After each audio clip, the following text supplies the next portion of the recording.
മൂന്നാമത്തെ സെഷൻ ആരംഭിക്കുകയാണ്. മിർസയുടെ പ്രവാചകത്വം എന്നതാണ് വിഷയം ആദ്യമായി 20 മിനിറ്റ് അവതരിപ്പിക്കുന്നത് അഹമ്മദി പക്ഷമാണ്. ശേഷം 40 മിനിറ്റ് മുജാഹിദ് പക്ഷവും പിന്നീട് 20 മിനിറ്റ് അഹമ്മദി പക്ഷവും തന്നെയായിരിക്കും. വിഷയം അവതരിപ്പിക്കാൻ വേണ്ടി അഹമ്മദി പക്ഷത്തെ പ്രതിനിധിയെ ക്ഷണിക്കുന്നു.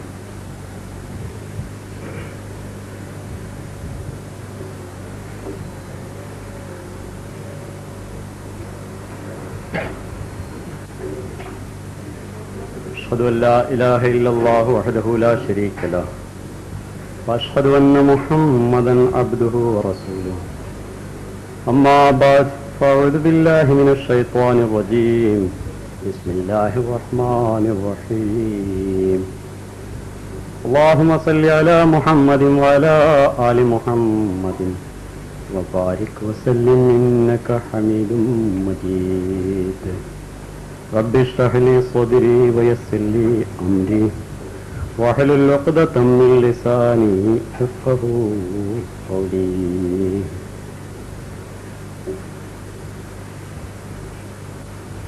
അഭിനന്ദരായ സദസ്യരെ, വേദിയിലിരിക്കുന്ന പണ്ഡിതരെ, അസ്സലാമു അലൈക്കും വറഹ്മത്തുള്ളാഹി വബറകാതുഹു. സംവാദത്തിന്റെ മൂന്നാമത്തെ വിഷയം നിബന്ധനയിൽ എഴുതിയിട്ടുള്ളത് മിർസ സാഹിബിന്റെ സത്യസാക്ഷ്യം എന്നാണ്. മിർസ സാഹിബിന്റെ സത്യസാക്ഷ്യം എന്ന വിഷയമാണ് ഇനി ചർച്ച ചെയ്യപ്പെടുന്നത്.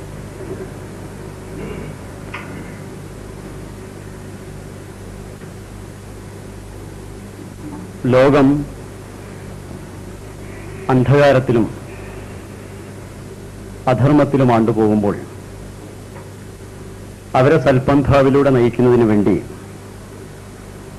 സർവശക്തനായ അല്ലാഹു തന്റെ വരിഷ്ഠദാസന്മാരെ തിരഞ്ഞെടുത്തയക്കുക എന്നുള്ളത് അവന്റെ സനാതന നിയമമാണ്. അവിധത്തിൽ ഈ കാലഘട്ടത്തിൽ അല്ലാഹു നിയോഗിച്ച ഒരാളാണ് ഹസ്രത്ത് മിർസ ഗുലാം അഹമ്മദ് അലൈഹിസ്സലാം എന്നാണ് ഞങ്ങൾ വിശ്വസിക്കുന്നത്. അത് ശരിയല്ല എന്നാണ് മറുപക്ഷം വാദിക്കുന്നത്. ഇതിന് സത്യമോ അസത്യമോ എന്നുള്ളത് ചർച്ച ചെയ്യുന്നതിന് വേണ്ടി നാം പരസ്പരം നിബന്ധന തയ്യാറാക്കിയിട്ടുള്ളതനുസരിച്ച് വിശുദ്ധ ഖുർആനും തിരു ഹദീസും എന്തു പറയുന്നു എന്നാണ് പരിശോധിക്കുന്നത്. ഒരു സത്യപ്രവാചകൻ ആയിരിക്കണമെങ്കിൽ ഒരാൾ അള്ളാഹു അയച്ച ഒരാളാണ് എന്ന് പറയുമ്പോൾ അയാൾ സത്യവാനാണ് എന്നതിന് വിശുദ്ധ ഖുർആൻ ഒരു മാനദണ്ഡം നിശ്ചയിക്കുന്നുവെങ്കിൽ ആ മാനദണ്ഡമനുസരിച്ച് അളക്കപ്പെടുന്ന ആരും സത്യവാനാണ്. ആ മാനദണ്ഡമനുസരിച്ച് അളക്കപ്പെടുമ്പോൾ അതനുസരിച്ച് പൂർത്തിയായി അയാളിൽ അത് വരുന്നില്ലെങ്കിൽ അയാളുടെ സത്യത സന്ദേഹത്തിന് വക നൽകുന്നതാണ്. വിശുദ്ധ ഖുർആൻ ഒരു മാനദണ്ഡം സത്യസാക്ഷ്യത്തിന് വേണ്ടി വിവരിക്കുകയും ആ മാനദണ്ഡം അനുസരിച്ച് സത്യവാനാണെന്ന് മനസ്സിലാവുകയും ചെയ്താൽ സ്വയമായി മറ്റൊരു മാനദണ്ഡം നിർദ്ദേശിക്കുന്നത് അബദ്ധമാണ്. ഒരു കമ്പനി ഒരു സാധനം ഇറക്കുമ്പോൾ ആ കമ്പനി ഒരു ട്രേഡ് മാർക്കോ അതല്ലെങ്കിൽ എന്തെങ്കിലും ഒരു അടയാളമോ അവരുടെ ഉൽപ്പന്നത്തിന് വേണ്ടി പറയുമ്പോൾ അതല്ലാത്ത മറ്റൊരു ട്രേഡ് മാർക്ക് ഉണ്ടെങ്കിലേ ഞാനത് സ്വീകരിക്കുകയുള്ളൂ എന്ന് പറയുന്നത് അബദ്ധമാണ് എന്നതുപോലെ അള്ളാഹു നിയോഗിക്കുന്ന ഒരാൾക്ക് അള്ളാഹു ഇന്ന മാനദണ്ഡമാണ് അയാളുടെ സത്യതയ്ക്ക് എന്ന് വിളിച്ചു പറഞ്ഞാൽ, വിശുദ്ധ ഖുർആൻ പ്രഖ്യാപിച്ചു കഴിഞ്ഞാൽ ആ മാനദണ്ഡം നാം അംഗീകരിക്കുവാൻ ബാധ്യസ്ഥരാണ്. അസ്തഖുസ്സാദിഖീൻ, സകല സത്യവാന്മാരിലും സത്യവാനായ പ്രവാചക ശിരോമണി ഹസ്രത്ത് മുഹമ്മദ് മുസ്തഫ സല്ലല്ലാഹു അലൈഹി വസല്ലം തിരുമേനി സത്യവാനാണ് എന്നതിലേക്ക് വിശുദ്ധ ഖുർആൻ ചില മാനദണ്ഡങ്ങൾ സമർത്ഥിച്ചിട്ടുണ്ട്. ആ മാനദണ്ഡങ്ങൾ അനുസരിച്ചാണ് ഞാൻ ഇവിടെ വിഷയം കൈകാര്യം ചെയ്യുവാൻ ഉദ്ദേശിക്കുന്നത്. മുഹമ്മദ് മുസ്തഫ സല്ലല്ലാഹു അലൈഹി വസല്ലം തിരുമേനിയുടെ സത്യതയെ സംബന്ധിച്ച് വിശുദ്ധ ഖുർആൻ അതിനെ നിഷേധിക്കുന്ന ആളുകളോട് ഇപ്രകാരം പറയുന്നു: ഫഖദ് ലബിസ്തു ഫീക്കും ഉംറൻ മിൻ ഖബ്ലിഹി അഫലാ തഅഖിലൂൻ. ഓ ജനമേ, നിങ്ങളുടെ ഇടയിൽ ഞാനൊരു വയസ്സ്, ഒരു ദീർഘകാലം, ഒരു കാലം കഴിച്ചു കൂട്ടിയിട്ടുണ്ട്. നിങ്ങളുടെ ഇടയിൽ തന്നെ താമസിച്ചിട്ടുണ്ട്. അഫലാ തഅഖിലൂൻ, നിങ്ങൾ ബുദ്ധി പ്രയോഗിക്കുന്നില്ലേ? അതായത് എന്റെ മുൻകാല ജീവിതം ഞാൻ സത്യവാനാണ് എന്നതിലേക്ക് സാക്ഷിയാണ്. മുഹമ്മദ് മുസ്തഫ സല്ലല്ലാഹു അലൈഹി വസല്ലം തിരുമേനിയുടെ വിശുദ്ധ ജീവിതത്തിന് സത്യനിഷേധികൾ സാക്ഷികളായിരുന്നു. അൽ അമീൻ അസ്സദൂഖ്, വിശ്വസ്തൻ സത്യസന്ധൻ എന്നാണ് നബി സല്ലല്ലാഹു അലൈഹി വസല്ലം തിരുമേനിയെ അദ്ദേഹത്തിന്റെ വാദത്തിന് മുമ്പ് ജനങ്ങൾ വിളിച്ചിരുന്നത്. അങ്ങനെ സത്യവാനായിരിക്കുന്ന ഒരാളെ ഒരിക്കലും പിന്നീടൊരു സുപ്രഭാതത്തിൽ കളവ് പറയുകയില്ല എന്നുള്ളതാണ് വിശുദ്ധ ഖുർആൻ ഈ പറഞ്ഞതിന്റെ ചുരുക്കം. അപ്പോൾ പൂർവകാല ജീവിതം വിശുദ്ധമാണ് ഒരാളുടേതെങ്കിൽ, അങ്ങനെ വിശുദ്ധ സത്യമല്ലാതെ കളവൊരിക്കലും പറയാത്തൊരു വ്യക്തി പെട്ടെന്ന് അള്ളാഹുവിന്റെ പേരിൽ ഒരു കളവ് പറയും എന്ന് വിശ്വസിക്കുവാൻ നിവൃത്തിയില്ല എന്നാണ് വിശുദ്ധ ഖുർആൻ നമ്മെ തെര്യപ്പെടുത്തിയിട്ടുള്ളത്. ഇതനുസരിച്ച് ഹസ്രത്ത് മിർസ ഗുലാം അഹ്മദ് അലൈഹി ഇസ്ലാമിന്റെ ജീവിതത്തെ നിങ്ങൾ പരിശോധിക്കുകയാണെങ്കിൽ എപ്രകാരം മുൻ പ്രവാചകന്മാരുടെ ജീവിതം അവരുടെ വാദത്തിന് മുമ്പ് വിശുദ്ധമായിരുന്നുവോ അതേപോലെ തന്നെ ഇദ്ദേഹത്തിന്റെയും വാദത്തിന് മുമ്പുള്ള ജീവിതം കളങ്കരഹിതമായിരുന്നു, യാതൊരു കളവും പറയാത്ത ആളായിരുന്നു എന്ന് വ്യക്തമാവും. ഹദരത്ത് മിർസ ഗുലാം അഹ്മദ് അലൈഹി ഇസ്ലാം തന്നെ തദ്കിറത്തു ഷഹാദത്തൈൻ എന്ന ഗ്രന്ഥത്തിന്റെ 62-ാമത്തെ പേജിൽ ഇപ്രകാരം പറയുന്നു: എന്തെങ്കിലും ഒരു ന്യൂനതയോ കറ്റുകെട്ടോ വ്യാജമോ വഞ്ചനയോ എന്റെ മുൻകാല ജീവിതത്തിൽ നിങ്ങൾക്ക് ആരോപിക്കുവാൻ സാധ്യമല്ല. അങ്ങനെ ഉണ്ടെങ്കിൽ മുമ്പേ വ്യാജവും കറ്റുകെട്ടും നടത്തിവരുന്ന ഒരുത്തൻ ഇതും കളവാണ് പറഞ്ഞതെന്ന് അനുമാനിക്കാമായിരുന്നു. എന്റെ ജീവിതത്തിൽ എന്തെങ്കിലും അപവാദങ്ങൾ കാണിച്ചു തരുവാൻ നിങ്ങളിൽ ആരുണ്ട്? ആരംഭം മുതൽക്ക് തന്നെ എന്നെ സത്യസന്ധതയിലും സാത്വികതയിലും നിലനിർത്തി വന്നിട്ടുണ്ട് അള്ളാഹു. ഇത് അള്ളാഹുവിന്റെ അപാരമായ അനുഗ്രഹമാകും. ഇങ്ങനെ സത്യസന്ധനായിരുന്നു അദ്ദേഹം എന്ന് ഞാൻ പറഞ്ഞാൽ നിങ്ങൾക്ക് തെളിവല്ല. അദ്ദേഹം ജീവിച്ചിരുന്ന കാലഘട്ടത്തിലുള്ള ആളുകളാണ് അദ്ദേഹത്തിന്റെ ജീവിതത്തിന്റെ സത്യസന്ധതയെ തെളിയിക്കേണ്ടത്. അതിന് ഞാനൊരു മഹാനെ, മുജാഹിദ് പ്രസ്ഥാനത്തിന്റെ അനുശേദ്യ നേതാവായ മുഹമ്മദ് ഹുസൈൻ ബട്ടാലവിയെ ഉദ്ധരിക്കാൻ ഉദ്ദേശിക്കുന്നു. മുഹമ്മദ് ഹുസൈൻ ബട്ടാലവിയെ സംബന്ധിച്ച് പരിചയപ്പെടുത്തുന്നതിന് വേണ്ടി മാത്രം അദ്ദേഹത്തെ സംബന്ധിച്ച് മലയാളത്തിൽ മുജാഹിദ് പ്രസ്ഥാനക്കാർ പ്രസിദ്ധീകരിച്ചിട്ടുള്ള ഖാദിയാനിസത്തിൽ പരാമർശിച്ചത് ഞാൻ എടുത്തുദ്ധരിക്കുകയാണ്. മീർസയുടെ പഴയ സഹപാഠിയായിരുന്നു ഷെയ്ഖ് മുഹമ്മദ് ഹുസൈൻ. അപ്പോൾ അടുത്ത് പരിചയമുള്ള ആളാണ്. പഞ്ചാബിലെ പ്രശസ്തനായ അഹ്ലെ ഹദീസ് പണ്ഡിതനായിരുന്നു അദ്ദേഹം. അപ്പോൾ പ്രശസ്തനായ അഹ്ലെ ഹദീസ് പണ്ഡിതനും അദ്ദേഹത്തിന്റെ സഹപാഠിയും. അദ്ദേഹം മിർസ ഗുലാം അഹ്മദ് അലൈഹി സ്വലാമിനെ സംബന്ധിച്ച് പറയുന്നു: മുഅല്ലിഫ് ബറാഹീനെ അഹ്മദിയ, അതായത് ബറാഹീനെ അഹ്മദിയ എന്ന ഗ്രന്ഥം ലോകത്തിന് മുമ്പാകെ സമർപ്പിക്കുമ്പോഴാണ് അദ്ദേഹം ഇത് പറയുന്നത്. ബറാഹീനെ അഹ്മദിയയുടെ രചയിതാവ് മുഖാലിഫ് और मुआफिक के तजरिबे और मुशाहिदे की रूह से वल्लाहु हसीबहु शरीयत मुहम्मदिया पर कायम व परहेजगार व सदाकत शुआर है. ശത്രുക്കളുടെയും മിത്രങ്ങളുടെയും പരിചയവും അനുഭവത്തിന്റെയും വെളിച്ചത്തിൽ അള്ളാഹു അതിന് മതിയായ സാക്ഷിയാണ്. ബറാഹിൻ അഹമ്മദിയുടെ രചയിതാവ് മുഹമ്മദിയ ശരീഅത്തിൽ പരിപൂർണമായും നിലയുറച്ചു നിൽക്കുന്നവനും സാത്വികനും സത്യസന്ധനുമാകും. അപ്പൊ അദ്ദേഹത്തിന്റെ വാദത്തിന് മുമ്പുള്ള ജീവിതം സത്യസന്ധമായിരുന്നു എന്ന് ആ കാലഘട്ടത്തിലെ അദ്ദേഹത്തിന്റെ സഹപാഠിയായിരുന്നതും മുജാഹിദ് പ്രസ്ഥാനത്തിന്റെ അനുശേദ്യ നേതാവായിരുന്നതുമായ അയാളെ, അതും പോരാത്തത് അഹമ്മദിയ ജമാഅത്തിന്റെ പിന്നീട് ബദ്ധവൈരിയായി തീർന്നതുമായ ഒരാളാണ് സാക്ഷ്യം വഹിച്ചിട്ടുള്ളത്. അപ്പൊ മിൻ ഖബിലിഹി, മുൻകാല ജീവിതത്തെ സംബന്ധിച്ചാണ് പറയേണ്ടത്. ഖാദിയാനിസം തന്നെ അദ്ദേഹത്തിന്റെ മുൻകാല ജീവിതത്തെ സംബന്ധിച്ച് ഇപ്രകാരം പറയുന്നു: ഇസ്ലാമിന് വേണ്ടി ശബ്ദിക്കുകയും അദ്ദേഹത്തിനുണ്ടായ വളരെയേറെ ഇൽഹാമുകളുടെയും ദർശനങ്ങളുടെയും സന്തോഷ വാർത്തകളുടെയും വെളിച്ചത്തിൽ ജനങ്ങൾ അദ്ദേഹം ഒരു വലിയാണെന്ന് വിശ്വസിക്കുകയും ചെയ്ത ഈ സാഹചര്യത്തിലാണ് അദ്ദേഹം വാദം ഉന്നയിക്കുന്നത്. അദ്ദേഹത്തിന്റെ ജീവിതത്തെ കണ്ടറിഞ്ഞ് അദ്ദേഹം ഒരു വലിയാണെന്ന് ജനങ്ങൾ വിശ്വസിച്ചിരുന്ന അത്രയും വിശുദ്ധമായ ഒരു ജീവിതം നയിച്ചിരുന്ന കാലഘട്ടത്തിലാണ് അദ്ദേഹം വാദം മുമ്പോട്ട് വെക്കുന്നത്. ഞാൻ ഈ പറഞ്ഞതിന്റെ അർത്ഥം, ഒരു പ്രവാചകന്റെ മുൻകാല ജീവിതം വിശുദ്ധവും അതിന് ശേഷമുള്ള ജീവിതം അതിന് വ്യത്യസ്തവുമായിരിക്കുമെന്നല്ല ഞാൻ വിശ്വസിക്കുന്നത്. വിശുദ്ധ ഖുർആൻ പറഞ്ഞതനുസരിച്ച് ശേഷമുള്ള ജീവിതവും വിശുദ്ധമായിരിക്കുമെന്നാണ്. പക്ഷേ മുൻകാല ജീവിതം വിശുദ്ധമാണെങ്കിൽ ശേഷമുള്ള ജീവിതത്തെ സംബന്ധിച്ച് പലരും പലവിധത്തിലുള്ള ആക്ഷേപങ്ങളും പറഞ്ഞിട്ടുണ്ട്. മുഹമ്മദ് മുസ്തഫ സല്ലല്ലാഹു അലൈഹി വസല്ലം തിരുമേനി നഊദു ബില്ലാഹി മിൻ ദാലിക് ശേഷമുള്ള ജീവിതത്തിൽ പല വിധത്തിലുള്ള ഒരൊറ്റ വാക്ക് അതിനെ സംബന്ധിച്ച് എനിക്ക് വിവരിക്കുവാൻ നിവൃത്തിയില്ല, ആ വിധത്തിലുള്ള അപരാധങ്ങൾക്ക് വിധേയനായിരുന്നുവെന്ന് അദ്ദേഹത്തിന്റെ ശത്രുക്കൾ എഴുതിയിട്ടുണ്ട്. അതുകൊണ്ട് തന്നെ ഖുർആൻ മിൻ ബഅദിഹി അതിന് ശേഷമുള്ള ജീവിതം പരിശോധിക്കുക എന്നല്ല പറഞ്ഞത്, വാദത്തിന് മുമ്പുള്ള ജീവിതം പരിശോധിക്കുക എന്നാണ് പറഞ്ഞത്. ഈ അടിസ്ഥാനത്തിൽ ഞാൻ ചോദിക്കുന്നു, നിസാ സാഹിബ് എടുത്തു പറഞ്ഞിട്ടുള്ള ആ ഉദ്ധരണി നിങ്ങളെ കേൾപ്പിച്ചു കഴിഞ്ഞു. ആ ചാലഞ്ച് ആവർത്തിക്കുകയാണ്. മിർസ ഗുലാം അഹമ്മദ് അലി ഇസ്ലാമിന്റെ വാദത്തിന് മുമ്പുള്ള, അതായത് താൻ അള്ളാഹു ദൈവ നിയോഗിതനാണ് എന്ന് ലോകത്തോട് പ്രഖ്യാപിച്ചിട്ടുള്ള 1980 അദ്ദേഹത്തിന്റെ ഇൽഹാമുകളും മറ്റും 1880 അദ്ദേഹത്തിന്റെ ഇൽഹാമുകളും മറ്റും പ്രസിദ്ധീകരിക്കുന്നത്, ബറാഹിൻ അഹമ്മദി പ്രസിദ്ധീകരിക്കുന്നത്. ആ പ്രസിദ്ധീകരിച്ചതിൽ തന്നെ അദ്ദേഹത്തിന്റെ ദൈവ നിയോഗിത വാദവും അതിൽ പറഞ്ഞിട്ടുണ്ട്, പ്രത്യേകിച്ച് 82 പ്രസിദ്ധീകരിച്ചത്. അപ്പോൾ ആ കാലഘട്ടത്തിന് മുമ്പ് അദ്ദേഹം എന്തെങ്കിലും ഒരു കളവ് പറഞ്ഞതായിട്ട് തെളിയിക്കുവാൻ സാധ്യമാണോ? അത് തെളിയിക്കുമ്പോൾ ഇന്ന് പറഞ്ഞു എന്നല്ല, ഇങ്ങനെ ഒരു ചാലഞ്ച് ആ കാലഘട്ടത്തിൽ അദ്ദേഹം ചെയ്തതുകൊണ്ട് വളരെ ശക്തരായ പണ്ഡിതന്മാരായിരുന്നു അദ്ദേഹത്തിന് മുമ്പാകെ എതിർപ്പിലുണ്ടായിരുന്നത്. ഏതെങ്കിലും ഒരു പണ്ഡിതൻ ആ കാലഘട്ടത്തിൽ ഇന്ന ന്യൂനത താങ്കളിലുണ്ട്, ഇന്ന കളവ് താങ്കൾ ഇതിനു മുമ്പ് പറഞ്ഞിട്ടുണ്ട് എന്ന് ആ കാലഘട്ടത്തിൽ പറഞ്ഞതായിട്ടുള്ള തെളിവാണ് കൊണ്ടുവരേണ്ടത്. അല്ല ഇന്ന് പറയുകയല്ല, അത് മുഹമ്മദ് നബിയെ സംബന്ധിച്ചും പറഞ്ഞിട്ടുണ്ട്. പക്ഷെ ആ കാലഘട്ടത്തിലുള്ള ആളുകൾക്ക് അങ്ങനെ പറയാനുള്ള സാധിച്ചത് ഇത്രയും വലിയൊരു ചാലഞ്ച് മുമ്പിൽ വെച്ചുകൊണ്ട് ഏതെങ്കിലും ഒരു പണ്ഡിതൻ ഏതെങ്കിലും ഒരു പത്രത്തിൽ ആ കാലഘട്ടത്തിൽ അങ്ങനെ പറഞ്ഞതായിട്ട് സരേഖം സമർത്ഥിക്കുവാൻ സാധ്യമാണോ? ഇനി ഇതൊരു പ്രവാചകന്റെ മുൻകാല ജീവിതമാണെങ്കിൽ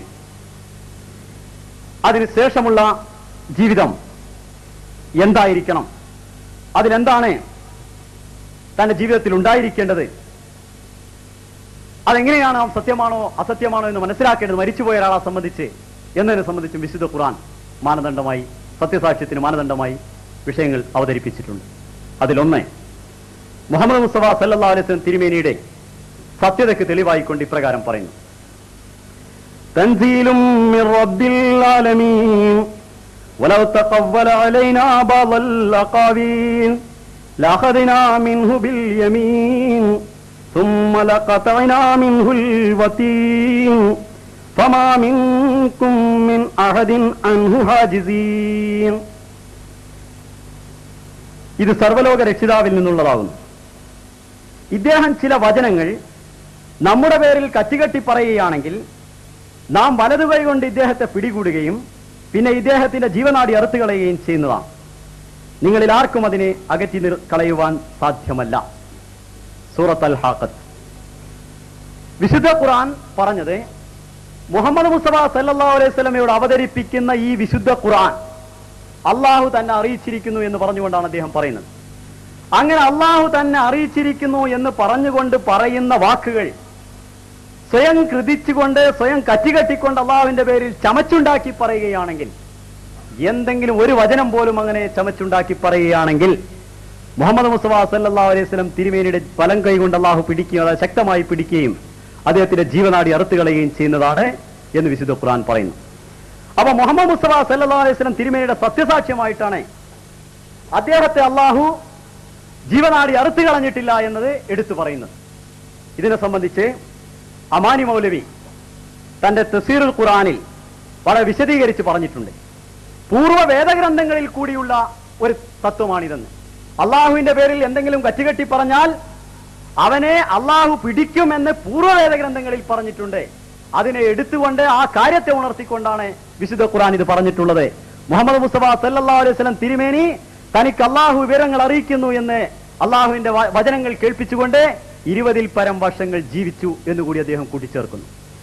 അങ്ങനെ 20-ൽ പരം വർഷങ്ങൾ ജീവിച്ച അദ്ദേഹം അള്ളാഹു പിടിച്ചിട്ടില്ല എന്നുള്ളത് തന്നെ അദ്ദേഹത്തിന്റെ സത്യതയ്ക്കുള്ള മാനദണ്ഡമാണ് എന്ന് പറയുന്നു. അതേപോലെ ഏതെങ്കിലും ഒരു വ്യക്തി 20-ൽ പരം വർഷങ്ങൾ അള്ളാഹു തനിക്ക് ഇൽഹാമുകളും വഹികളും അറിയിക്കുന്നു എന്ന് പറഞ്ഞുകൊണ്ട് മറ്റൊരാൾ കൂടി ജീവിക്കുകയാണെങ്കിൽ മുഹമ്മദ് മുസ്തഫ സല്ലല്ലാഹു അലൈഹി വസല്ലം തിരുമേനിയുടെ സത്യസാക്ഷ്യമായി അവതരിപ്പിച്ച ഈ ആയത്തെ സംശയാസ്പദമായി തീരും. കാരണം മുഹമ്മദ് മുസ്തഫ സല്ലല്ലാഹു അലൈഹി വസല്ലം തിരുമേനിയുടെ സത്യസാക്ഷ്യത്തിന് വേണ്ടി എന്തൊരു മാനദണ്ഡം പറഞ്ഞുവോ, അള്ളാഹു അയാളുടെ ജീവനാടി അറുത്തു കളഞ്ഞിട്ടില്ല എന്ന് പറയുന്നുവോ, അതേ കാര്യം അള്ളാഹുവിന്റെ പേരിൽ കെട്ടി പറഞ്ഞ വേറൊരാളുടെ ജീവനാടി അറുത്തു കളയാതിരിക്കുകയാണെങ്കിൽ തീർച്ചയായും ആ മാനദണ്ഡം ശരിയല്ല. അപ്പൊ പൂർവ്വവേദ ഗ്രന്ഥങ്ങളിൽ പറഞ്ഞതും വിശുദ്ധ ഖുർആനിൽ പറഞ്ഞതും അള്ളാഹുവിന്റെ പേരിൽ കെട്ടി ഒരാൾ പറഞ്ഞാൽ അയാള് മുഹമ്മദ് മുസ്തഫ സല്ലല്ലാഹു അലൈഹി വസല്ലം തിരുമേനിയുടെ ജീവിതകാലം 20-ൽ പരം വർഷങ്ങൾ ഒരിക്കലും ജീവിക്കുകയില്ല, അവരുടെ ജീവനാടി അറുത്തു കളയും എന്നാണ്. ഇത് സംബന്ധിച്ച് മുജാഹിദ് പ്രസ്ഥാനത്തിന്റെ അനിഷേധ്യ നേതാവായിരുന്ന മൗലാന സനാഉല്ലാ സാഹിബ് അമൃത്സരി തന്റെ തഫ്സീർ സനായുടെ മുഖദ്ദിമയിൽ ദഅവേ നുബുവത്തെ കാസിബ മിസിൽ സഹർ കെഹെ, കള്ള പ്രവാചകത്വവാദം വിഷത്തിന് തുല്യമാകുന്നു, ജോ സഹർ ഖായേഗ വോ മർ ജായേഗ ഹലാക്കോക, വിഷം ആര് കഴിക്കുന്നുവോ അവൻ നശിച്ചൊടുങ്ങുന്നതാണ് എന്നെഴുതിയിട്ടുണ്ട്. അപ്പോൾ കള്ള നുബുവത്വവാദം, അതല്ലെങ്കിൽ അള്ളാഹുവിന്റെ പേരിൽ ചില വചനങ്ങൾ കെട്ടിപ്പറയുക, ഇൽഹാമുകൾ ഉണ്ട് എന്നുള്ള വാദം, തനിക്ക് വഹികളുണ്ട് എന്നുള്ള വാദം ലോകത്തോട് പറയുകയാണെങ്കിൽ അവനെ അള്ളാഹുവിന്റെ പേരിൽ വചനങ്ങൾ കേൾപ്പിച്ചു കഴിഞ്ഞാൽ അയാളെ വിഷം തിന്നുന്നതിന് തുല്യമാണ്, അയാളെ അള്ളാഹു ജീവനാടി അറുത്തു കളയുമെന്ന് പറയുന്നു. ഇതനുസരിച്ച് മുജാഹിദ് പ്രസ്ഥാനത്തിന്റെ പ്രസിദ്ധീകരണമായ ഖാദിയാനിസത്തിൽ തന്നെ ഹദരത്ത് മിർസ ഗുലാം അഹമ്മദ് അലി ഇസ്ലാം 1982 മുതൽ 80 മുതൽ 84 വരെ 1800 ഇതേപോലെ ഒരു സംഭവം നേരത്തെ ഉണ്ടായെന്ന് തോന്നുന്നു. 1901 എന്ന് പറയുന്നതിന് പകരം 1891 എന്ന് ഞാൻ നേരത്തെ ചർച്ചയിൽ പറഞ്ഞുവെന്ന് പിന്നീട് ആരോ എന്നെ ഉണർത്തുകയുണ്ടായി. അതിനുകൂടി ക്ഷമാപണം ചെയ്തുകൊണ്ട് ഇതിനുകൂടി ക്ഷമാപണം ചെയ്യുന്നു. 1880 മുതൽ 84 വരെയുള്ള കാലഘട്ടങ്ങളിൽ അദ്ദേഹം ബറാഹിനെ അഹമ്മദിയ മുഖേന ജനങ്ങളുടെ മുമ്പാകെ അവതരിപ്പിച്ച തനിക്ക് അള്ളാഹു തന്നോട് സംസാരിക്കുന്നു എന്ന് പറഞ്ഞ വഹികൾ ഇന്നതൊക്കെയാണ് എന്ന് അവിടെ സമർത്ഥിച്ചിട്ടുണ്ട്. അതിന്റെ ഖാദിയാനിസത്തിന്റെ അനുബന്ധത്തിൽ ചേർത്തിട്ടുണ്ട്. അങ്ങനെ 1884 മുതൽ 80 മുതൽ 84 വരെയുള്ള കാലഘട്ടങ്ങളിൽ അവതരിപ്പിച്ചുവെങ്കിൽ 1908 അദ്ദേഹം വഫാത്താകുന്നത്. അതും അള്ളാഹു ജീവനാടി അറുത്തു എന്ന് പറയുന്ന നിലക്കല്ല. അപ്പോൾ ഈ 10-30ഓളം വർഷക്കാലം മുഹമ്മദ് മുസ്തഫ സല്ലല്ലാഹു അലൈഹി വസല്ലം തിരുമേനിയുടെ ജീവിതകാലത്തുണ്ടായിരുന്ന അതേ വർഷക്കാലം താനും അതിനേക്കാൾ അല്പം വർഷങ്ങൾ കൂടി താനും ജീവിച്ചിട്ടുണ്ട് എന്നുള്ളത് വിശുദ്ധ ഖുർആൻ മാനദണ്ഡമായി വെക്കുന്ന ഇതിന് വ്യക്തമായിട്ടുള്ള തെളിവാണ്. ഇതല്ല എങ്കിൽ ലോകത്ത് പല കള്ളപ്രവാചകന്മാരും വന്നിട്ടുണ്ട്. ഖാദിയാനിസത്തിന്റെ ഭാഷയിൽ പറഞ്ഞാൽ പ്രൊഫസർ മുഹമ്മദ് ഇല്യാസ് ഭരണിയുടെ കണക്കനുസരിച്ച് 7 കള്ളപ്രവാചകന്മാർ ഇന്ത്യയിലുണ്ടായി. ആദ്യമായി കള്ളപ്രവാചകത്വം വാദിച്ചത് മീസ സാഹിബാണ്. അതിനുശേഷം 7 പ്രവാചകന്മാർ ഇന്ത്യയിലുണ്ടായി. അദ്ദേഹം അബുൽ ഹസൻ അലി നദവി തുടർന്ന് പറയുന്നു, അതൊരു കൃത്യമായ കണക്കല്ലെന്ന് ഉറപ്പാണ്. സൂക്ഷ്മമായി പരിശോധിച്ചാൽ പഞ്ചാബിൽ തന്നെ 7 കള്ളപ്രവാചകന്മാരുണ്ടായിട്ടുണ്ട് എന്ന് പറയുകയുണ്ടായി. അപ്പൊ ലോകത്ത് ഏതെങ്കിലും ഒരു കള്ളപ്രവാചകൻ 23 വർഷം ഹദരത്ത് മുഹമ്മദ് മുസ്തഫ സല്ലല്ലാഹു അലൈഹി വസല്ലം തിരുമേനിയുടെ വഹിന്റെ കാലഘട്ടമായ ആ 23 വർഷക്കാലം അള്ളാഹുവിൽ നിന്ന് വഹി ഇറങ്ങുന്നു എന്ന് ജനങ്ങളോട് പറഞ്ഞതിന് ശേഷം ജീവിച്ചതായിട്ട് തെളിയിക്കുകയാണെങ്കിൽ ഞങ്ങൾ ഈ വാദം പിൻവലിക്കുന്നതാണ്. അങ്ങനെ ഒരു വാദം തെളിയിക്കുവാൻ നിവൃത്തിയില്ല. ഞാൻ എന്റെ വാക്കുകൾക്ക് വിരാമമിടുന്നു. വാഖിറു ദഅവാന അനിൽ ഹംദുലില്ലാഹി റബ്ബിൽ ആലമീൻ.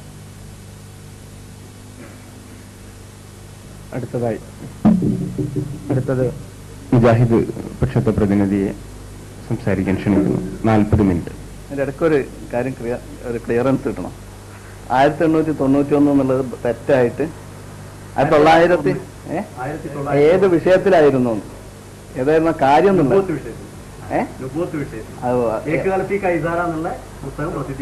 എന്നാണ് ശരിക്ക് അന്നാണ് അനുഭവത്വാദം അതിനെ സംബന്ധിച്ചുള്ള വിശദീകരണം നബിയായത് എന്താണെന്നുള്ളത് മാറ്റിയോ? അത് നേരത്തെ പറഞ്ഞിട്ടുണ്ട്. 891 അത് മാറ്റില്ലല്ലോ.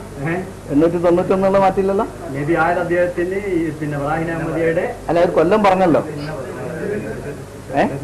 അതല്ല ഒരു ക്ലിയറൻസ് ഇല്ലാതെ ഇപ്പൊ ഞാൻ പറയട്ടെ, നേരത്തെ പറഞ്ഞത് അത് സമ്മതത്തോടെ അതാണോന്നറിയാനാ, അല്ലാതെ തർക്കത്തിന് വേണ്ടി ചോദിക്കല്ല. ഇനി വിഷയം അവതരിപ്പിക്കാം. നബി എന്നായിരുന്നു അറിയില്ല, ഇത് പറഞ്ഞു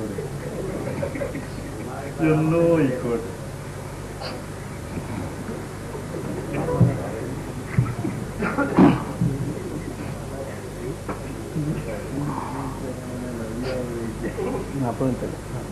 അസ്സലാമു അലൈക്കും. അൽഹംദുലില്ലാഹി റബ്ബിൽ ആലമീൻ വസ്സലാത്തു വസ്സലാമു അലാ റസൂലില്ലാഹിൽ അമീൻ വഅലാ ആലിഹി വസ്ഹബിഹി അജ്മഈൻ. പ്രിയമുള്ളവരെ, ഈ ചർച്ചയുടെ മൂന്നാമത്തെ വിഷയമാണ് ഇപ്പോൾ ഇവിടെ അവതരിപ്പിച്ച് കൊണ്ടിരിക്കുന്നത്. ഇവിടെ മിർസാ ഗുലാം അഹമ്മദ് ഖാദിയാനി സത്യസന്ധനായ പ്രവാചകനാണ് എന്നതിന് തെളിവായി ഇവിടെ പരാമർശിച്ചിട്ടുള്ള വിഷയം നമ്മൾ കേട്ട് കഴിഞ്ഞു. അതിന്റെ മറുപടിയും അതോടൊപ്പം ഇത് സംബന്ധമായി നമുക്കെന്താണ് പറയാനുള്ളത് അക്കാര്യവുമാണ് ഇവിടെ ഇനി ഈ പക്ഷത്ത് നിന്ന് സമർപ്പിക്കുന്നത്. 1891 മിർസാ ഗുലാം അഹമ്മദ് ഖാദിയാനി പ്രവാചകത്വവാദം ഉന്നയിച്ചത് എന്ന് നേരത്തെ പരാമർശിച്ചത് ഇവിടെ ഓഡിയോയിലും വീഡിയോയിലും ഒക്കെ പതിഞ്ഞതാണ്. ഇപ്പോ പെട്ടെന്നൊരു തിരുത്ത്, പലപ്പോഴും 1800 എന്ന് പറയുന്നത് 1900 എന്ന് പറഞ്ഞു പോകുന്ന അബദ്ധം ആവർത്തിച്ചപ്പോൾ അതിന്റെ ഒരു തിരുത്താണ് 1891 എന്നത് 1901 എന്ന് അദ്ദേഹം പറഞ്ഞത്. അപ്പൊ ഞാൻ അതിനൊരു ക്ലിയറൻസ് ചോദിച്ചത്, അത് ഏത് വിഷയത്തെക്കുറിച്ചായിരുന്നു 1891 എന്ന് പറയേണ്ടടുത്ത് 901 എന്ന് പറയേണ്ടടുത്ത് 891 എന്ന് പറഞ്ഞത് എന്ന് ക്ലിയർ ചെയ്തതിന് ശേഷമാണ് എനിക്കിത് അവതരിപ്പിക്കാൻ സമയം തരുന്നതെങ്കിൽ കുറച്ചുകൂടി എളുപ്പമുണ്ട്. പ്രവാചകത്വത്തിന്റെ കാര്യമാണെങ്കിൽ ഞാൻ പറയാൻ പോകുന്ന കാര്യങ്ങൾ 901 മുമ്പുള്ളതാണോ 891 മുമ്പുള്ളതാണോ അതിനുശേഷമുള്ളതാണോ എന്നൊക്കെ എനിക്ക് തന്നെ മനസ്സിലാക്കിയിട്ട് സമർപ്പിക്കുന്നിടത്ത് ശ്രദ്ധിക്കാമല്ലോ. ഞാൻ വിഷയത്തിലേക്ക് വരാം. പ്രവാചകത്വ വാദത്തിന് മുമ്പ്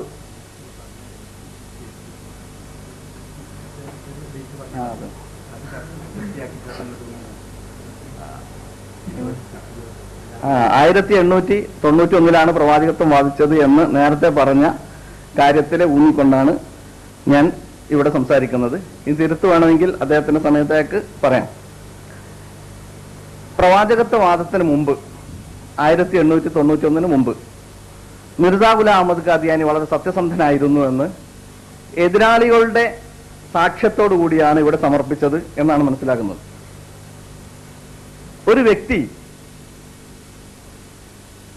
ഇതുപോലുള്ള ഒരു വ്യക്തി, ഒരു പ്രവാചകത്വവാദിയായ ഒരു വ്യക്തി, അദ്ദേഹം ഈ വാദം ഉന്നയിക്കുകയും അത് സംബന്ധമായി ഗ്രന്ഥങ്ങൾ എഴുതുകയും ജനങ്ങളോട് ഈ കാര്യം പറയുകയും ചെയ്യുമ്പോഴാണ് ആ വ്യക്തിയെക്കുറിച്ച് നാം ചില കാര്യങ്ങൾ അന്വേഷിക്കാൻ ഇടവരുന്നത്.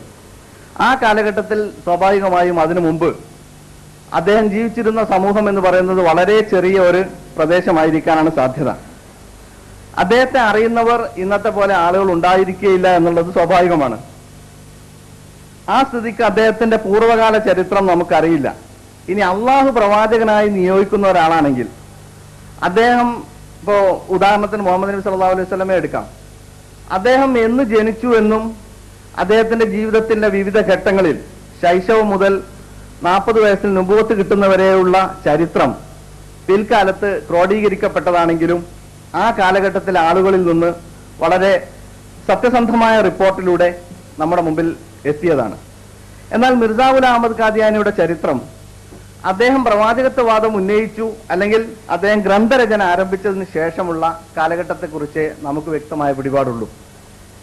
എന്നാൽ സീറത്തുൽ മഹ്ദി എന്ന അദ്ദേഹത്തിന്റെ മകൻ എഴുതിയിട്ടുള്ള അദ്ദേഹത്തിന്റെ ചര്യകൾ വിശദീകരിക്കുന്ന ഒരു ഗ്രന്ഥത്തിൽ ഏറെക്കുറെ ചില കാര്യങ്ങളൊക്കെ പരാമർശിക്കുന്നുണ്ട്, മറ്റു ചില പുസ്തകങ്ങളിലും. പക്ഷേ സ്വാഭാവികമായും നാം മനസ്സിലാക്കേണ്ടത്, അനുയായികൾ എഴുതുന്ന ഗ്രന്ഥത്തിൽ പഴയ കാലത്തുള്ള നല്ല പരാമർശങ്ങൾ മാത്രമേ ഉണ്ടാവുകയുള്ളൂ. അദ്ദേഹത്തെക്കുറിച്ച് മോശമായ എന്തെങ്കിലും പരാമർശം അതിലുണ്ടാവുക സ്വാഭാവികമായും സാധ്യമല്ല. എന്നാലും നമ്മൾക്ക് നിർദ്ധാരണം ചെയ്തെടുക്കാവുന്ന ചില കാര്യങ്ങൾ, പ്രവാചകത്വവാദത്തിന് മുമ്പ് അദ്ദേഹം കള്ളം പറഞ്ഞിരുന്നില്ല എന്ന് പറയുമ്പോൾ ശേഷം കള്ളം പറഞ്ഞിരുന്നു എന്ന് ധ്വനിക്കുന്നുണ്ടോ? ശേഷം അദ്ദേഹം പറഞ്ഞിട്ടുണ്ടോ കള്ളം? ഈ പ്രസക്തമായ ചോദ്യം നമുക്ക് പരിശോധിക്കേണ്ടതാണ്. ഒരു കാര്യം നാം മനസ്സിലാക്കേണ്ടത്, മിർസാ ഗുലാം അഹമ്മദ് ഖാദിയാനി വാദം പുറപ്പെടുവിക്കുന്നതിന് മുമ്പ് ഒരു കാര്യത്തിൽ അദ്ദേഹം പിൽക്കാലത്ത് എഴുതിയ വ്യാഖ്യാനം അനുസരിച്ച്, വിശ്വാസ പ്രമാണം അനുസരിച്ച് അദ്ദേഹം കൊടിയ മുശ്രിക്കായിരുന്നു. കൊടിയ മുശ്രിക്ക് എന്ന് പറഞ്ഞാൽ ശിർക്ക് അദീമാണ്, ഈസാ അലൈഹി സ്വലാം ജീവിച്ചിരിപ്പുണ്ട് എന്ന് വിശ്വസിക്കൽ എന്ന് അദ്ദേഹം എഴുതിയിട്ടുണ്ട്. ഇതിപ്പോ ഇവരെ സമ്മതിക്കുന്ന കാര്യമാണ്. നേരത്തെ പരാമർശിക്കപ്പെട്ട വിഷയത്തിൽ അതിന് മറ്റൊരു ഉദാഹരണം റസൂലുള്ളാഹിയുടെ കാര്യത്തെ കുറിച്ച് പറഞ്ഞു. ഇനിയും അത് പരാമർശിക്കുകയാണെങ്കിൽ നമുക്ക് മറുപടി പറയാവുന്നേ ഉള്ളൂ. ഇദ്ദേഹം തന്റെ ജീവിതത്തിന്റെ 55 വയസ്സ് വരെ ഈസാ അലൈഹി സ്വലാം ജീവിച്ചിരിപ്പുണ്ട് എന്ന ശിർക്കിൽ വിശ്വസിച്ചിരുന്നു. എന്നിട്ട് അദ്ദേഹം തന്നെ പറയുന്നു ഇത് ശിർക്ക് അദീമാണ് എന്ന്. എന്നാൽ അതുകൊണ്ട് അവസാനിപ്പിച്ചില്ല. ഈസാ അലൈഹി സ്വലാമിനേക്കാൾ മുമ്പ് വന്നിട്ടുള്ള മൂസ അലൈഹി സ്വലാം ജീവിച്ചിരിപ്പുണ്ടെന്ന് വിശ്വസിക്കൽ അഹമ്മദിയ ജമാഅത്തിന് നിർബന്ധമാണ് എന്ന് അദ്ദേഹം എഴുതി വെച്ചിട്ടുണ്ട് നൂറുൽ ഹക്ക് എന്ന പുസ്തകത്തിന്റെ 50-ാം പേജിൽ. അപ്പോ ഈസാ അലൈഹി സ്വലാം ജീവിച്ചിരിപ്പുണ്ടെന്ന് വിശ്വസിക്കൽ മാത്രമല്ലല്ലോ ശിർക്ക്, മൂസാ നബി ജീവിച്ചിരിപ്പുണ്ടെന്ന് വിശ്വസിക്കലും ശിർക്കാണല്ലോ. അപ്പൊ ശിർക്ക് അദ്ദേഹം സ്വയം ഉൾക്കൊള്ളുകയും വിശ്വസിക്കുകയും അതിലും വലിയ ശിർക്ക് തന്റെ അനുയായികളോട് വിശ്വസിക്കാൻ വേണ്ടി ആഹ്വാനം ചെയ്യുകയും ചെയ്തത് നമുക്ക് മനസ്സിലാക്കാൻ കഴിയും. പിന്നെ മുൻകാല ജീവിതം എന്ന് പറയുമ്പോൾ ഒരു കാര്യം വളരെ ഞാൻ നേരത്തെ പറഞ്ഞു തുടങ്ങിയതിന്റെ വിഷയം എന്താ വെച്ചാല്, മഹാന്മാരായ പ്രവാചകന്മാരുടെ കുട്ടിക്കാലം പോലും ആ കാലഘട്ടത്തിലെ ചരിത്രകാരന്മാർ രേഖപ്പെടുത്തുമ്പോൾ മിർസ ഗുലാം അഹമ്മദ് ഖാദിയാനി ജനിച്ചത് ഏത് വർഷത്തിലാണ്? പ്രവാചകത്വവാദത്തെ കുറിച്ച് ചോദിച്ചപ്പോൾ 17 വർഷമായി ഞങ്ങൾ ചോദിച്ചുകൊണ്ടിരിക്കുമ്പോൾ അതിന്റെ ക്ലിയറൻസ് ഇപ്പോഴും പൂർണ്ണമായിട്ട് കിട്ടിയിട്ടില്ല, അങ്ങോട്ടും ഇങ്ങോട്ടും മാറിക്കൊണ്ടിരിക്കുക. ജനനവർഷത്തെ കുറിച്ച് പോലും ഇതുപോലുള്ള അഭിപ്രായ വ്യത്യാസങ്ങൾ ഖാദിയാനി ഗ്രന്ഥങ്ങളിൽ കാണാം. മീർസ തന്നെ അദ്ദേഹത്തിന്റെ ജന്മവർഷം 3-4 പ്രാവശ്യം മാറ്റി എഴുതിയിട്ടുണ്ട്. 1935 39 40 ഒക്കെ എഴുതിയിട്ടുണ്ട്. അപ്പൊ ഒരു പ്രസക്തി എന്താണെന്ന് ചോദിച്ചാൽ, എനിക്ക് 40-ാമത്തെ വയസ്സിൽ നുബുവത്ത് കിട്ടി എന്ന് പറയുമ്പോൾ എന്നാണ് ജനിച്ചത് എന്ന് ഉറപ്പ് വേണമല്ലോ. അപ്പൊ അനുയായികൾ അത് വിശ്വസിക്കുന്നത് എന്നാണ്, അത് അവര് പറയേണ്ട കാര്യമാണ്. അപ്പോ ഒന്നാമത്തെ വിഷയം അദ്ദേഹം മുശ്രിക്കായിരുന്നു, ആ ശിർക്കിൽ അദ്ദേഹം വിശ്വസിക്കാൻ ആഹ്വാനം ചെയ്തു എന്നത്. പിന്നെ കിട്ടിയിടത്തോളം വെച്ച് അദ്ദേഹത്തിന്റെ ജീവചരിത്രത്തിൽ നമുക്ക് മനസ്സിലാകുന്നത് തന്റെ 24-ാമത്തെ വയസ്സിൽ, ഏറെക്കുറെ അദ്ദേഹം ജനിച്ചതെന്ന് മനസ്സിലാക്കിയിട്ടാണ് ഞാൻ പറയുന്നത്, 2 മക്കളും ഒരു ഭാര്യയുമൊക്കെ ഉള്ള യുവാവായിരിക്കുന്ന സമയത്ത്, അത്യാവശ്യം പക്വത എത്തിയ യുവാവാണല്ലോ, ആ സമയത്ത് അദ്ദേഹം തന്റെ പിതാവിന്റെ പെൻഷൻ വാങ്ങാൻ വേണ്ടി ഓതറൈസേഷനുമായിട്ട് തഹസിൽദാർ ഓഫീസിലേക്ക് പോയി. അങ്ങനെ അവിടെ നിന്ന് അദ്ദേഹത്തിന് വാർഷിക പെൻഷനായിട്ട് 700 രൂപ ലഭിക്കുകയും ആ പണം ദൂർത്തടിച്ചിട്ട്, ഞാൻ അതെങ്ങനെ ഉപയോഗിച്ചു എന്നൊന്നും പറയുന്നില്ല, കാരണം അത് വ്യക്തമായിട്ട് എല്ലാ ഗ്രന്ഥങ്ങളും രേഖപ്പെടുത്തപ്പെട്ടിട്ടില്ല. ഏതായാലും 700 രൂപ 1864 700 രൂപ എന്ന് പറയുമ്പോൾ ഒരു വലിയ സംഖ്യയാണത്. 1-2 ദിവസം കൊണ്ട് എങ്ങനെ പുട്ടടിച്ചാലും തീരില്ല. ആ പണം ദൂർത്തടിച്ച് തീർന്നിട്ട് വീട്ടിലേക്ക് പോകാൻ കഴിയാതെ അദ്ദേഹം നാട് വിട്ടു പോവുകയും സിയാൽകോട്ട് എന്ന സ്ഥലത്തെത്തിയപ്പോൾ അവിടെ ഒരു കച്ചേരിയിൽ, ഒരു കോടതിയിൽ ഗുമസ്തനായിട്ട്, ക്ലർക്കായിട്ട് ജോലി ചെയ്യേണ്ടി വരികയും ചെയ്തിട്ടുണ്ട്. അന്ന് അദ്ദേഹത്തിന് നിശ്ചയിച്ചിട്ടുള്ള ശമ്പളം പ്രതിമാസം 15 രൂപയായിരുന്നു എന്ന് അറിയുമ്പോൾ തന്നെ 700 രൂപ എത്ര വലുതായിരുന്നു എന്ന് നമുക്ക് മനസ്സിലാക്കാൻ കഴിയും. ബ്രിട്ടീഷ് ഗവൺമെന്റ് നൽകിയിരുന്ന, അവരുടെ പാദസേവ ചെയ്തതിന് ഉള്ള പ്രതിഫലമായിട്ട് നൽകിയിരുന്ന ഈ പെൻഷൻ, ഒരു കൊല്ലത്തെ പെൻഷൻ മുഴുവനും 1-2 അല്ലെങ്കിൽ ചില ദിവസങ്ങൾ കൊണ്ട് പുട്ടടിച്ച് അങ്ങനെ തിരിച്ചു ചെല്ലാൻ പറ്റാതെ വീട്ടിൽ നിന്ന് നാട് വിട്ടുപോയ ഒരു ചരിത്രം, അതും കുട്ടിക്കാലത്തല്ല, യൗവനകാലത്ത് അദ്ദേഹത്തിന്റെ ജീവചരിത്രത്തിൽ ഉണ്ടെങ്കിൽ അതൊരു കറുത്ത പാട് തന്നെയാണ് ഒരു പ്രവാചകത്വവാദിയെ സംബന്ധിച്ചിടത്തോളം എന്ന് പറയാതിരിക്കാൻ വയ്യ. എന്തൊക്കെ ദുർന്യായങ്ങളൊക്കെ ഇതിന് പിന്നിലുണ്ടാവും, അത് അവർക്ക് പറയാവുന്നതാണ്. ഇനി ഇത്ര മാത്രമേ പ്രവാചകത്വത്തിന് മുമ്പുള്ള കാര്യത്തെക്കുറിച്ച് പറയാനുള്ളൂ. പ്രവാചകത്വത്തിന് ശേഷമുള്ള കാര്യമാകട്ടെ, ഇവര് ഒരു ആയത്ത് ഓതിക്കൊണ്ട്, വലവ് തക്കവലാവിൽ എന്ന ആയത്ത് ഓതിക്കൊണ്ട് അദ്ദേഹത്തിന്റെ അനുയായികൾ ഇക്കാലവും ജീവിച്ചിരിക്കുന്നു എന്നത് അദ്ദേഹത്തിന്റെ സത്യസാക്ഷ്യത്തിനുള്ള തെളിവായി സമർപ്പിക്കുമ്പോൾ, അതായത് അദ്ദേഹത്തിന് കുറച്ച് അനുയായികൾ ലോകത്തുണ്ട് എന്നത് അദ്ദേഹം സത്യവാനായിരുന്നു എന്ന് തെളിവായിട്ട് പറയുമ്പോൾ ഇത് വല്ലാത്തൊരു ദുരവസ്ഥ തന്നെയാണ്. ഈ ആയത്തില് ഇതിൽ നിന്ന് ഇതിന്റെ തഫ്സീർ ആയിക്കൊണ്ട് പറയുമ്പോൾ 23 വർഷത്തെ ഒരു മാനദണ്ഡം ഇവർ സമർപ്പിക്കാറുണ്ട്.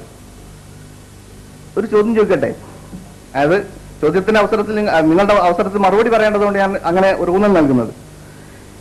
ഇങ്ങനെ ഒരു 23 വർഷം ഇത് ഇങ്ങനെ ഒരു മാനദണ്ഡമുണ്ടെങ്കിൽ, ഒരു പ്രവാചകത്വം വാദിച്ചുകൊണ്ട് ഒരാൾ നമ്മളെ സമീപിക്കുമ്പോൾ, നീ 23 വർഷം രക്ഷപ്പെടുമോ നോക്കട്ടെ, 24-ാമത്തെ വർഷം വാ എന്ന് പറയാണോ വേണ്ടത്? 23 വർഷം ഇയാൾ ജീവനോടെ ഇരിക്കുമോ എന്ന് പരിശോധനയ്ക്ക് ശേഷം വിശ്വസിക്കുകയാണോ വേണ്ടത്? ഇവർ പറയുന്നത് കേട്ടാൽ അതൊരു മാനദണ്ഡമായിട്ട് അംഗീകരിക്കുമോ? അതല്ലേ വേണ്ടത്? റസൂലുള്ളാഹി സ്വല്ലല്ലാഹു അലൈഹി വസല്ലമയുടെ കാലത്തിന് മുമ്പുള്ള എത്ര പ്രവാചകന്മാർ വളരെ കുറഞ്ഞ കാലയളവിനുള്ളിൽ മരിച്ചു പോയിട്ടുണ്ട്, വധിക്കപ്പെട്ടിട്ടുണ്ട്. സക്കരിയ നബി അലൈഹിസ്സലാമും യഹ്യ നബിയും ഒക്കെ വധിക്കപ്പെട്ടവർ കൂട്ടത്തിലായിരുന്നു. വളരെ കുറഞ്ഞ കാലമേ അവർ ജീവിച്ചിട്ടുള്ളൂ. പിന്നെ ഇതിന് അർത്ഥം പറയുമ്പോൾ കള്ളത്തരം തന്നെ പറയുന്നതിനാ. എന്താണ് ഇതിന്റെ അർത്ഥം? അദ്ദേഹം നമ്മുടെ പേരിൽ കെട്ടി പറയുകയാണെങ്കിൽ എന്നാണ് അർത്ഥം പറയുന്നത്. പറഞ്ഞിട്ടുണ്ടെങ്കിൽ എന്നാണ് അതിന്റെ അർത്ഥം. അത് ഇദ്ദേഹത്തിന് കൂടുതൽ മനസ്സിലായിട്ടുണ്ടാവും. പറഞ്ഞിട്ടുണ്ടായിരുന്നുവെങ്കിൽ അത് ഭൂതകാലത്തിലാണ് പ്രയോഗിച്ചത്. അത് മുഹമ്മദ് നബി സല്ലല്ലാഹു അലൈഹി വസല്ലമക്ക് മാത്രം ബാധകമാണ്. ഒരു ആയത്തിറങ്ങുന്നതിന്റെ സന്ദർഭം വളരെ വ്യക്തമായി മനസ്സിലാക്കിയെങ്കിൽ എന്താണ് അതുകൊണ്ട് ഉദ്ദേശിക്കുന്നത്? ഇതെല്ലാ വരുന്ന പ്രവാചകന്മാരുടെയും മാനദണ്ഡമായിട്ട് അള്ളാഹു നിശ്ചയിച്ചിട്ടില്ല. ഖുർആനിൽ അങ്ങനെ ഒരു മാനദണ്ഡമില്ല. ഇനി മിർസ ഗുലാം അഹമ്മദ് ഖാദിയാനി പലയിടത്തും അങ്ങനെ പറഞ്ഞിട്ടുണ്ട്. അദ്ദേഹം 23 കൊല്ലം കഴിഞ്ഞതിന് ശേഷം എഴുതിയിട്ടുള്ള പുസ്തകങ്ങൾ, 23 കൊല്ലം എന്ന് പറയുമ്പോൾ പ്രശ്നമുണ്ട്. 91-ലാണെങ്കിൽ 23 കൊല്ലം കഴിയോ? 908 മാർച്ച് 26-ന് മിർസ ഗുലാം അഹമ്മദ് ഖാദിയാനി മരിച്ചുപോയിട്ടുണ്ട് എന്ന് ഇവർക്ക് അറിയാലോ. ആ കാര്യത്തിൽ നമ്മൾ വിയോജിപ്പില്ല. അപ്പോ 891-ലാണ് പ്രവാചകത്വം വാദിച്ചത്. എന്തുകൊണ്ട് ഇവർ പ്രവാചകത്വം വാദിച്ച കൊല്ലം കൃത്യമായി പറയുന്നില്ല എന്നതുകൂടി കൂട്ടത്തിൽ നിങ്ങൾ മനസ്സിലാക്കേണ്ടതുണ്ട്. മിർസ ഗുലാം അഹമ്മദ് ഖാദിയാനി 1891-ലാണ് പ്രവാചകത്വം വാദിച്ചത് എന്ന് ഇവിടെ വളരെ വ്യക്തമായി പറഞ്ഞത് ഇവിടുത്തെ ഓഡിയോ വീഡിയോ കാസറ്റുകൾ നിങ്ങൾ കാണുക. എന്നിട്ട് ഈ 23 കൊല്ലത്തിന്റെ മാനദണ്ഡം അനുസരിച്ച് അദ്ദേഹം പ്രവാചകനാണോ എന്ന് പരിശോധിക്കുക. 1908 മാർച്ച് 26-ന് അദ്ദേഹം മരിച്ച് മണ്ണടിഞ്ഞു പോയിട്ടുണ്ടെങ്കിൽ 17 വർഷം പൂർത്തിയാക്കാൻ അദ്ദേഹത്തിന് കഴിഞ്ഞിട്ടുള്ളൂ. അതുകൊണ്ട് അദ്ദേഹം കള്ളവാദിയാണ്. ഈ പക്ഷത്തിന്റെ തന്നെ അഭിപ്രായ പ്രകാരം അദ്ദേഹം ഈ മാനദണ്ഡം അനുസരിച്ച് തന്നെ കള്ളവാദിയാണ്. ഇനി അത് രക്ഷപ്പെടാൻ വേണ്ടിയാണ് 882-ലൊക്കെ അദ്ദേഹത്തിന് പ്രവാചകത്വത്തിന്റെ വഹികൾ ഉണ്ടായിട്ടുണ്ട് എന്നൊക്കെ പറഞ്ഞുകൊണ്ട് ഉരുളുന്നത്. അതുകൊണ്ടാണ് ഇതൊന്ന് ക്ലിയർ ചെയ്യണം എന്ന് പറഞ്ഞിട്ടുള്ളത്. ഞാൻ നേരത്തെ പറഞ്ഞു 891-ൽ പ്രവാചകത്വം കിട്ടി എന്ന ആ നേരത്തെ പറഞ്ഞ പരാമർശത്തെ അടിസ്ഥാനപ്പെടുത്തിക്കൊണ്ടാണ് ഞാൻ പറയുന്നത്. പലപ്പോഴും അത് ഇനി തിരുത്തിയാണെങ്കിൽ എന്റെ 40 മിനിറ്റ് വെറുതെ പോകും. അപ്പോ മിർസ പിൽക്കാലത്ത് എന്തൊക്കെ പ്രവർത്തിച്ചു എന്നതിനാണ് കൂടുതൽ രേഖകളുള്ളത്. ഒരു കാര്യം കൂടി ആദ്യമേ നിങ്ങളുടെ മുമ്പിൽ പറയാൻ ഉദ്ദേശിക്കുന്നത്, മുഹമ്മദ് നബി സല്ലല്ലാഹു അലൈഹി വസല്ലമയെ കുറിച്ച് ഒരുപാട് ആക്ഷേപങ്ങൾ നിങ്ങൾ കേട്ടിരിക്കും. ഇത് പക്ഷേ അദ്ദേഹത്തിന്റെ എതിരാളികൾ ചമച്ചുണ്ടാക്കുന്ന ആക്ഷേപങ്ങളാണ്. എന്നാൽ മിർസ ഖാദിയാനിയെ കുറിച്ച് ഇവിടെ നിന്ന് അങ്ങോട്ട് എന്തൊക്കെ ഞങ്ങൾ പറയുന്നുവോ അതൊന്നുമേ ഞങ്ങൾ ചമച്ചുണ്ടാക്കുന്നതല്ല. അതിന് 2 കാരണമുണ്ട്. ഒന്ന്, മിർസ നബിയാകുന്നതിന് ഞങ്ങൾക്ക് ആർക്കും ഒരു തടസ്സവുമില്ല. മിർസ നബി ആയതുകൊണ്ട് ഞങ്ങൾക്ക് ഈ ലോകത്ത് യാതൊന്നും നഷ്ടപ്പെടാനില്ല. അപ്പൊ ലൗകികമായ നഷ്ടമല്ല, പരലോകത്ത് നഷ്ടപ്പെടാനുണ്ടോ? ഇതാണ് പ്രശ്നം. നമ്മളിങ്ങനെ ഇതിനു പിന്നിൽ പറയുന്നു കേട്ട വിചാരിക്കും ഇവിടെ കുറെ ആളുകൾ ഇങ്ങനെ ഈ ഖാദിയാനികളുടെ പിന്നാലെ കൂടി ഇങ്ങനെ നടക്കുന്ന കുറെ കാലമായി, എങ്ങനെയെങ്കിലും ഇവർക്ക് നരകത്തിൽ പോകണം എന്ന് ഉദ്ദേശിച്ചുകൊണ്ട് പ്രവർത്തിക്കുകയാണ് എന്ന് തോന്നിപ്പോകും. പക്ഷെ ഇവിടെ വളരെ വ്യക്തമായി പറയാൻ ഉദ്ദേശിക്കുന്നത്, മിർസ ഗുലാം അഹമ്മദ് ഖാദിയാനിയെ കുറിച്ച് ഇവിടെ എന്ത് പരാമർശിക്കുന്നുവോ അത് അദ്ദേഹത്തിന്റെ ഗ്രന്ഥങ്ങളിൽ കാണിച്ചു തരാൻ ഞങ്ങൾ തയ്യാറാണ്, ബാധ്യസ്ഥരാണ്. കളവ് പറഞ്ഞുകൊണ്ട് ഒരൊറ്റ വാക്കിലും ഞങ്ങൾ കളവ് പറയേണ്ട കാര്യം ഞങ്ങൾക്കില്ല. മിർസ ഗുലാം ആരായിരുന്നു? അദ്ദേഹത്തിന്റെ പ്രവാചകത്വ വാദത്തിന് ശേഷം അദ്ദേഹം എന്തൊക്കെ പറഞ്ഞു? അദ്ദേഹത്തിന്റെ സ്വഭാവം എങ്ങനെയായിരുന്നു? ഒരു പ്രവാചകത്വത്തിന് എന്നല്ല, ഒരു സാമാന്യ വ്യക്തിത്വത്തിന്, സാമാന്യ മുസ്ലിമിന്, സാധാരണ മുസ്ലിമിന് അനുയോജ്യമായ ഗുണമായിരുന്നു അദ്ദേഹത്തിന് ഉണ്ടായിരുന്നത്. ഇത് പ്രസക്തമായി നാം മനസ്സിലാക്കേണ്ട ഒരു സംഗതിയാണ്. അദ്ദേഹം പറഞ്ഞു മിർസ ഗുലാം അഹമ്മദ് ഖാദിയാനി കളവ് പറഞ്ഞിരുന്നില്ല എന്ന് ആരുടെയോ സർട്ടിഫിക്കറ്റ് അദ്ദേഹം സമർപ്പിക്കുന്നു. ഞാൻ ആരുടെയോ എന്ന് പറഞ്ഞത് ആ പറഞ്ഞ ആളെ ഇകഴ്ത്താനല്ല. ആ സംഭവത്തെ കുറിച്ച് പറയുകയാണെങ്കിൽ മുഹമ്മദ് ഹുസൈൻ ബട്ടാലവി സാഹിബ് മിർസ ഗുലാം അഹമ്മദ് ഖാദിയാനിയുടെ സതീർത്ഥ്യനായിരുന്നു എന്ന് ശരിയാണ്. പക്ഷേ ഇദ്ദേഹം വരാനിരിക്കുന്ന ഇദ്ദേഹത്തിന്റെ മനസ്സിലുള്ള കാര്യങ്ങൾ, അല്ലെങ്കിൽ ഇനി ഇയാള് ഭാവിയിൽ ചെയ്യാൻ പോകുന്ന കാര്യങ്ങളെ കുറിച്ച് ധാരണയില്ല. ഇദ്ദേഹം അന്ന് പത്രങ്ങളിലൂടെ പരസ്യം ചെയ്തത് ഇസ്ലാമിന്റെ സത്യതയ്ക്കു വേണ്ടിയിട്ടും വിശുദ്ധ ഖുർആന്റെ അമാനുഷികത തെളിയിക്കുന്നതിനു വേണ്ടിയും മുഹമ്മദ് റസൂലുള്ളാഹി സ്വല്ലല്ലാഹു അലൈഹി വസല്ലം സത്യപ്രവാചകനാണ് എന്ന് തെളിയിക്കുന്നതിനു വേണ്ടി 300 തെളിവുകൾ ക്രോഡീകരിച്ചുകൊണ്ട് ഞാൻ ഒരു ഗ്രന്ഥം എഴുതുന്നു, ബറാഹിനെ അഹമ്മദിയ എന്ന ഗ്രന്ഥം എഴുതുന്നു എന്ന് പറഞ്ഞുകൊണ്ട് പരസ്യം ചെയ്യുകയും ആ ഗ്രന്ഥത്തിന്റെ 1-ാം വാല്യം പുറത്തിറങ്ങിയപ്പോൾ ആ ആശയം തന്നെ ഒന്ന് വലിയ വെണ്ടക്കാക്ഷരങ്ങളിൽ ഇവിടെ ഉണ്ടത്, ഒരു പേജിൽ 4 വരികൾ മാത്രമുള്ള വെണ്ടക്കാക്ഷരങ്ങളിൽ ആ പരസ്യം കാണുകയും, അപ്പോൾ തന്റെ പത്രത്തിൽ, അദ്ദേഹത്തിന്റെ ഇശാഅത്ത് സുന്ന എന്ന പത്രത്തിൽ ഇതിന് റിവ്യൂ എഴുതിക്കൊണ്ട് ഇതിന്റെ പ്രചരണത്തിന് വേണ്ടി, ആക്കം കൂട്ടാൻ വേണ്ടി ചില കാര്യങ്ങളൊക്കെ അദ്ദേഹം എഴുതുകയും ചെയ്തിട്ടുണ്ടെന്നത് ശരിയാണ്. പക്ഷെ പിൽക്കാലത്ത് അദ്ദേഹം ശത്രുവായി മാറുന്നത് അതും അദ്ദേഹത്തിന് എങ്ങനെയെങ്കിലും നരകത്തിൽ പോകണം ഉദ്ദേശിച്ചുകൊണ്ടാണോ? തീർച്ചയായും അല്ല. പിൽക്കാലത്താണ് അദ്ദേഹത്തിന്റെ തനിനിറം വ്യക്തമാകുന്നത്. ഇതിന് അദ്ദേഹം മുന്നൊരുക്കങ്ങൾ നടത്തിയിട്ടുണ്ടെങ്കിൽ അത് അദ്ദേഹത്തിന്റെ മനസ്സിലുള്ള കാര്യമാണ്, അത് ബട്ടാലവി സാഹിബിന് അറിയുകയില്ലല്ലോ. അതുകൊണ്ടാണ് അദ്ദേഹം അങ്ങനെ എഴുതിയിട്ടുണ്ടെങ്കിൽ ഉണ്ടാവുക. ആ ഇശാഅത്ത് സുന്ന ഞാൻ കാണാത്തതുകൊണ്ടാണ് ഞാൻ അങ്ങനെ ഉണ്ടെങ്കിൽ എന്ന് പറയുന്നത്. എന്നാൽ മീർസ ആദ്യകാലത്തിൽ നിന്ന് വ്യത്യസ്തമായി പ്രവാചകനായ, ഞാൻ നേരത്തെ പറഞ്ഞു പ്രവാചകത്തിന്റെ വാദത്തിന് മുമ്പ് ശുദ്ധനായിരുന്നു. എന്നാൽ ശേഷം അദ്ദേഹത്തിന് കള്ളം പറഞ്ഞിട്ടുണ്ടോ? ഉണ്ട് എന്നതിന് വ്യക്തമായ തെളിവ് ഇവരോട് പലപ്പോഴും ഞങ്ങൾ ഉദ്ധരിച്ച ഒരൊറ്റ വളരെ എളുപ്പത്തിൽ പറയാവുന്ന ഒരു ഇത്, ഷഹാദത്തുൽ ഖുർആൻ എന്ന പുസ്തകത്തിൽ മിർസ ഗുലാം അഹമ്മദ് ഖാദിയാനി ഈ മഹ്ദി ആഗതനാകുമ്പോൾ ആകാശത്തു നിന്ന് ഒരു അശരീരി കേൾക്കും, ഹാദാ ഖലീഫത്തുല്ലാഹിൽ മഹ്ദി എന്ന്. ഇതാ അള്ളാഹുവിന്റെ ഖലീഫയായ മഹ്ദി ഇതാ പ്രത്യക്ഷപ്പെട്ടിരിക്കുന്നു എന്ന് ആകാശത്തു നിന്ന് അദൃശ്യമായ അശരീരിയായ ഒരു ശബ്ദം കേൾക്കുമെന്ന് മഹ്ദിയെ കുറിച്ചുള്ള ഒരു ഹദീസ് സഹീഹ് ബുഖാരിയിൽ രേഖപ്പെടുത്തിയിട്ടുണ്ട് എന്ന് അത് എഴുതി വെച്ചിട്ടുണ്ട്. ആ സഹീഹ് ബുഖാരി അദ്ദേഹം വിശേഷിപ്പിക്കുന്നത് അസഹു കിതാബ് ബഅദ കിതാബുല്ലാഹ് എന്നാണ്. ഈ പുസ്തകം വായിക്കുന്ന ഒരാള് ഈ സഹീഹ് ബുഖാരി എടുത്ത് പരിശോധിച്ച് നോക്കിയാൽ എന്താ മനസ്സിലാവുക? സഹീഹ് ബുഖാരിയിൽ അങ്ങനെ ഒരു ഹദീസ് ഇല്ല. സഹീഹ് ബുഖാരിയിൽ ഉണ്ട് എന്ന് പറഞ്ഞുകൊണ്ട് ജനങ്ങളുടെ മുമ്പിൽ ഒരു കളവ്, താൻ മഹ്ദിയാണ് എന്ന വാദത്തിന് തെളിവായിക്കൊണ്ടുള്ള ഒരു കളവ്, അല്ലെങ്കിൽ തന്നെ ഈ മഹ്ദി വാദത്തിന് അനുകൂലമായിട്ട് റസൂലുള്ളാഹിയുടെ പരാമർശമുണ്ട്, അത് ഈ സഹീഹ് ബുഖാരിയിൽ പറഞ്ഞിട്ടുണ്ട് എന്ന് ജനങ്ങളെ തെറ്റിദ്ധരിപ്പിക്കാൻ വേണ്ടി അദ്ദേഹം പറഞ്ഞിട്ടുള്ള ഒരു കാര്യമാണ്. ഇതിനെക്കുറിച്ച് ഖാദിയാനികൾക്ക് അറിയാം, നമ്മളിവിടെ പരാമർശിക്കുമെന്നും അവർക്ക് ഒരു പക്ഷേ അറിയാം. ഈ കളവ് എന്ത് ന്യായമാണ് ഇവർക്ക് പറയാനുണ്ടാവുക? ചില ന്യായം പറഞ്ഞിട്ടുള്ളത് പേനയുടെ വഴുതലാണ്, അല്ലെങ്കിൽ നാക്കുപിഴയാണ്. ഇങ്ങനെ പറഞ്ഞാൽ ഒരു പക്ഷെ ഒരു മുസ്ലിയാർക്ക് രക്ഷപ്പെടാം, ഒരു മൗലവിക്ക് രക്ഷപ്പെടാം. ഒരു പ്രവാചകൻ എങ്ങനെയാണ് ഈ അബദ്ധം പറ്റുക? പ്രവാചകനെ സംബന്ധിച്ചിടത്തോളം അദ്ദേഹം അപ്രമാദിത്വമുള്ള ആളാണ്, അദ്ദേഹം മാസൂമായിരിക്കണം. ഇതാണ് മാനദണ്ഡം. മുൻ പ്രവാചകന്മാരൊക്കെ മാസൂമിങ്ങളായിരുന്നു.